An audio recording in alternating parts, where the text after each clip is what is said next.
Остана да лежи завеена во снег автобуската табла на која пишува «Виена Куманово, Гостивар Кичево». Во автобусот кој патуваше за Австрија беа патници од цела Македонија. Не стигнаа до Виена, бидејќи во нотните часови автобусот на Евробус слета од автопатот кај Лесковац. Расфрлани делови, скршени стакла, патни торби, детско шалче под снег. Ваква беше сликата кога еден ТВ пристигна на лице место на несреќата во близина на Лесковац. Животот го загубија 3 лица, 6 потешко повредени и уште десетици полесно кои ни пренесоа детали за несреќата.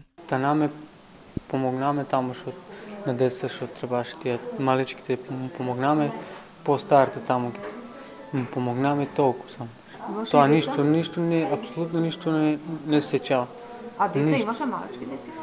Имаше едно бебе, едно 9 години и едно 14 или 15 тука.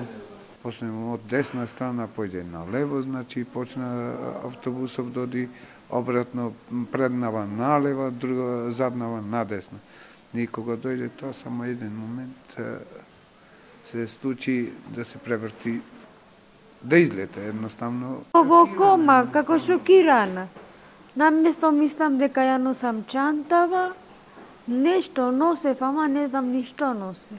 И кога дојдев на болница, ме виде вака во носо крв бе во лицево, значи овака ми е повредено.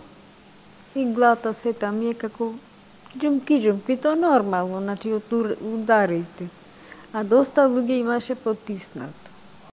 Човекот ту што беше оме извадиот повредена на рака, ребра, овде шиено, главата шиена, кичмава у груди, болки има многу, ребрата искршени. Екипата на Еден ТВ забележа патник кој си го бараше безуспешно својот пасош за да го продолжи патувањето, бидејќи не е повреден и треба да стигне во Виена во понеделник на своето работно место. Ни раскажа дека врнело дожд, а потоа и снег. Автобусот се излизгал од автопатот и се превртел. Екипите на брза помош од болницата во Лесковац пристигнале многу брзо и им пружиле помош на повредените. Сите пациенти во нашата болница не се во животна опасност и овде ќе имаат целосна нега, на кој да му треба може да остане без никакви проблеми. Изутрината разговарав со директорот на болницата во Ниш. Таму беа во критична состојба, сега се малку подобри. Повредените ги посети министерот за здравство Венко Филипче. Сакам да им се заблагодарам и на директорот на болницата во Лесковац и на градоначалникот, кои што навистина изреагирале многу професионално. У текот на вчерашната вечер во навистина тешки услови во снег и во кал надвор патот пружиле прва помош на сите наши пациенти. За жал на некој од нив било констатирано смрт веќе на лице место. Дел од патниците кои беа полесно повредени веќе се вратија во Македонија.